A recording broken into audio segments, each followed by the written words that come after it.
I'm going to ask you to put a pin in your questions because we have Helen La Lime on the line. And I don't want to keep her waiting, and I know you're here to hear her. SRSG, can you hear us? Yes, I can. Great. Thank you. Yeah, and we can see you. We want to just thank you very much for taking the time.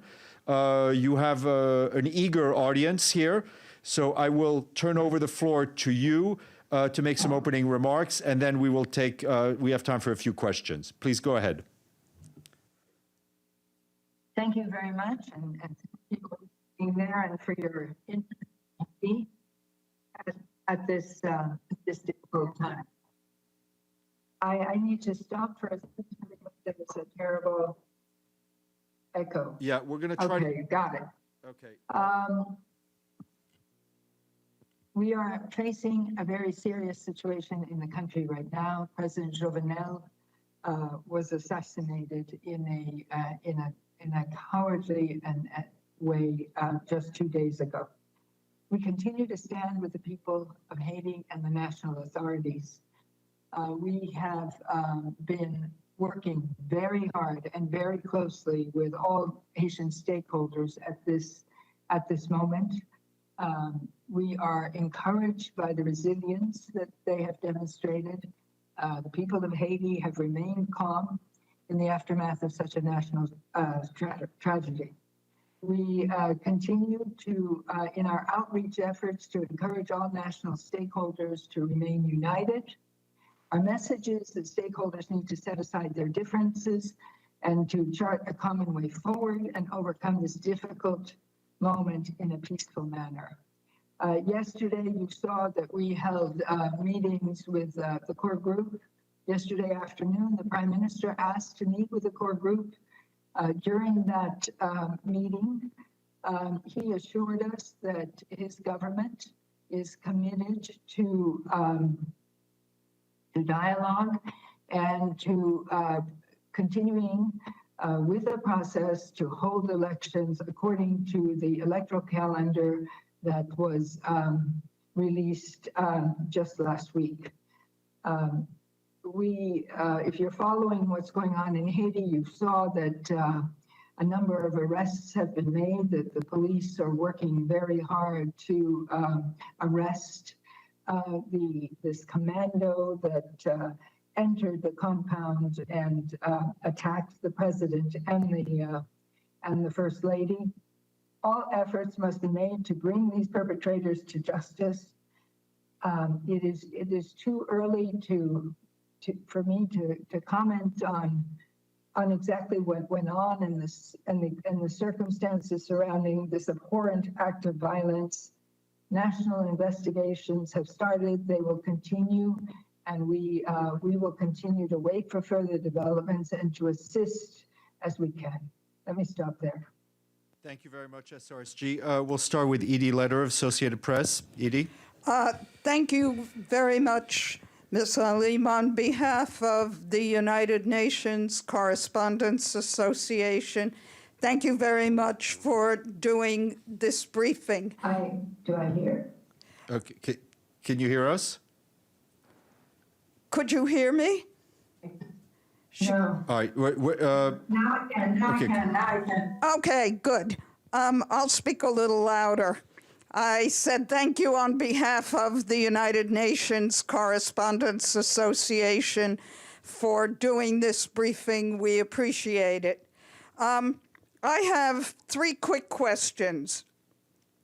Do you have any idea who these commandos or mercenaries were who killed the president? Do we know, is there any idea of who they might be working for, where they were from?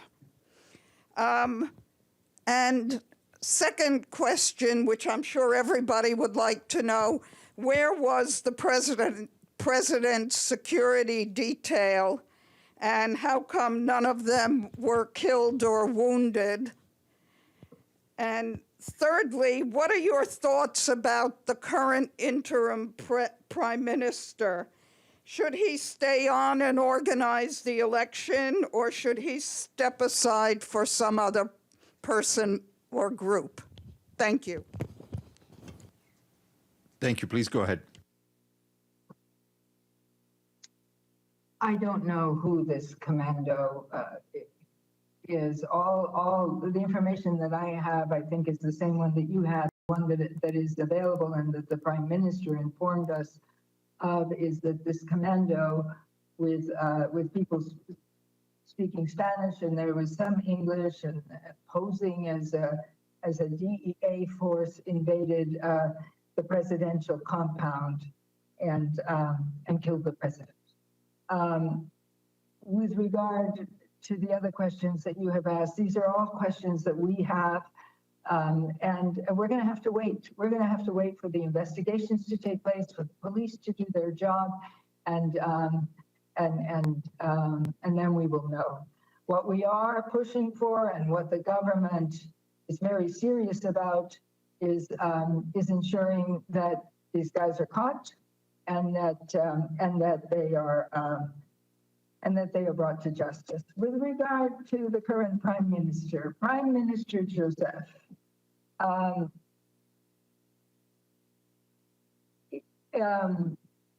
is the Prime Minister of Haiti, and he is such per Article 149 of the current Constitution, of the 1987 Constitution, which states that in the event of the death of a president, the current government assumes executive powers, and that the Prime Minister presides over this group, gives them guidance, and they take Haiti to elections and a new elected president of Haiti.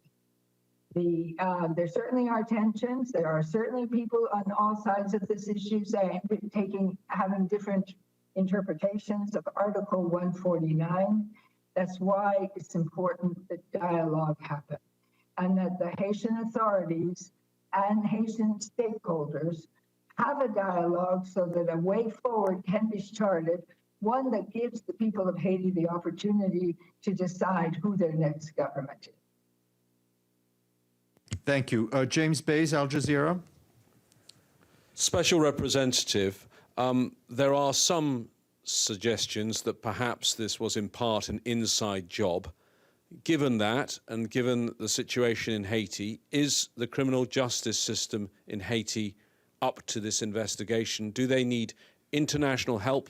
In fact, should there even be an international investigation? They are working on this investigation, and they have asked for assistance with the investigation. I just came out of a meeting with the Security Council where the permanent representative of Haiti made a request for assistance with the with this investigation from international authorities. And so it is important that these requests be taken seriously. We certainly are prepared as BINUH with the expertise that we have on board to assist this investigation and to reach out and to call for further expertise as necessary. Thank you. Michelle Nichols, Reuters. Hello, thank you so much for this briefing. A question on elections. Can you remind us when Haiti was aiming to hold these elections, and are they still on track? Is this going to delay anything? We're in the process of working that now. The plan is to have the first round of parliamentary and presidential elections take place on September 26th, with a second round in November. When the president met, when the Prime Minister met with us yesterday, he said the intent is to maintain this calendar. And we are working with the local election authorities and with the Mathias Pierre, Haiti's Prime Minister for Electoral Matters, and to look at the issues and to do our utmost to meet this stage. Thank you. Abdelhamid Sayam. Thank you, Madam. My name is Abdul Hamid Sayam from the Arabic daily Al-Quds Al-Arabi. I want to ask you if the president was supposed to relinquish his post last February. Had he relinquished his post, we might save, the country could have been saved of all this trouble. This happened in Cote d'Ivoire, Kenya, Zimbabwe, and Algeria, when the president refuses to submit to the letter of the Constitution and want to extend his term. That is a symptoms for trouble. I'm not condoning what happened, and I condemn his assassination, but isn't that a lesson for all officials to learn from recent history also? Thank you. President Jovenel was elected in 2017 for a 5-year term, which was due to expire in February of 2022.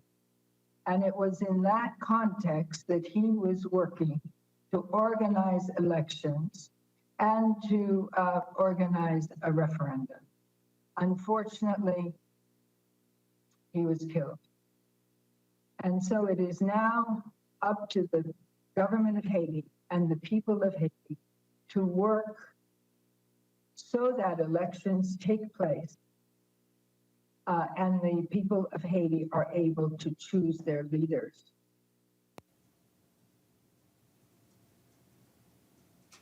Thank you. We're going to go to the screen. Rick Gladstone, New York Times. Rick.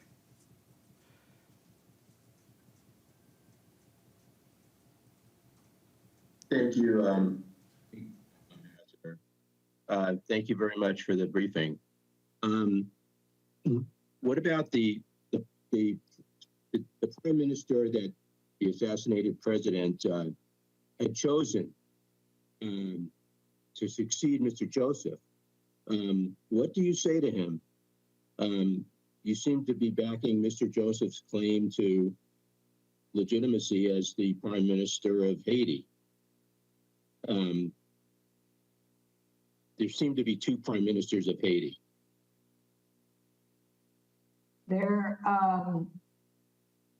Claude Joseph was prime minister of Haiti until a second prime minister would have been sworn in and have picked his government. That did not happen. And so, referring to Article 149 of the Constitution of Haiti, Haiti's Prime Minister Joseph has explained that the government that is in place under his leadership continues to govern until such time as there is an election. If there are to be any changes in that procedure, it would have to be the result of a political agreement between the parties involved. Where the course that lies ahead for Haiti is a sovereign matter and one to be decided by Haitians. Our role as the UN is to follow the matter and to support as appropriate. And what I have heard this prime minister say is that he is open to dialogue and that he is reaching out to parties across all sectors for this dialogue to chart a way forward for Haiti. I would not want to comment any further on this. This is a matter for the Haitians to resolve. BINUH, German press agency. Thank you for the briefing. Did you get any information about the identities of the 4 killed and 2 arrested, or were you given any indication that you might get further information about these people? I'm sure that we will get further information about these people as the investigation proceeds. But as of this time, I do not have any to give you. I know that there have been more arrests. I'm not sure that your numbers are the latest ones, but even the ones that I would offer you, what I have now is that in the last 12 hours, reports have emerged that 4 members of the group that raided the presidential residence have been killed by the police, while another 6 are now in police custody. I'm also aware that a larger group of possible perpetrators have taken refuge in 2 buildings in the city and that they are now surrounded by the police. Thank you. Lenka White, Lenka Mainichi. No, okay. We'll go to Benny Avni on the screen. Benny.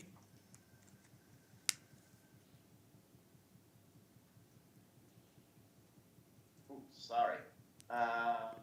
So the question is, there are reports that the infiltrators were wearing U.S. uniform. Can you confirm? I can confirm that. I've heard those reports as well, but I cannot confirm. Okay. SRSG, I want to thank you very much for taking the time. We really appreciate you. Sorry, and just one more comment or question from Edie Letter at the Associated Press. Thank you so much, Ms. La Lime.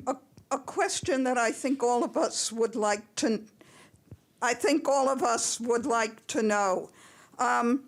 Do you believe that the United Nations should send back some kind of a security or peacekeeping operation under these circumstances? And was this issue discussed in your consultations with the Security Council? What we talked about in the Security Council was that Haiti is making a request for additional security assistance, that we should be looking at this assistance. Haiti needs to specify exactly what it is that they're after.